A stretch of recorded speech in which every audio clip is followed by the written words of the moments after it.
Un exercice de simplification, toujours à base de racines carrées.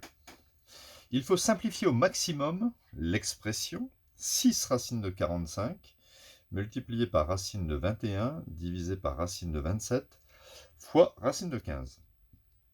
Alors, dans cet exercice, on va pouvoir utiliser le fait que racine de a fois racine de b est égal à la racine de a multiplié par b.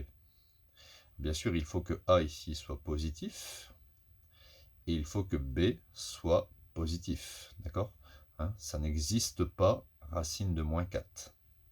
Il faut que a soit positif ou nul. Bon, il n'y a pas de problème pour 0, puisque racine de 0, ça vaut 0. Ici, le problème ne se pose pas. On a 45, 21, 27 et 15 sont positifs ou nuls. Donc, on va pouvoir mener le calcul.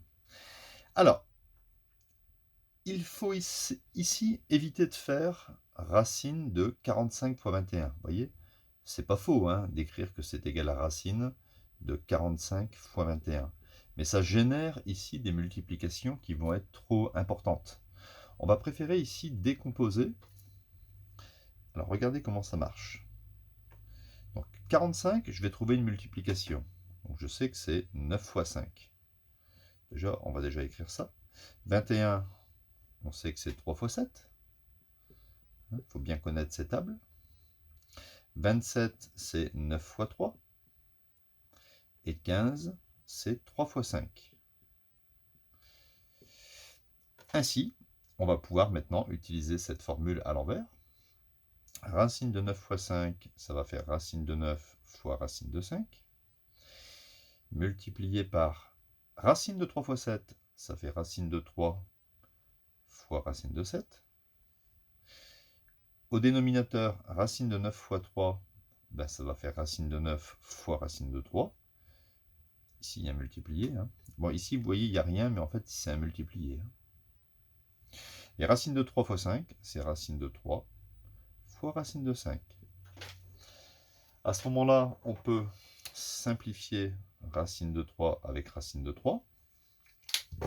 Puis, simplifier racine de 5 avec racine de 5. On barre au numérateur et au dénominateur.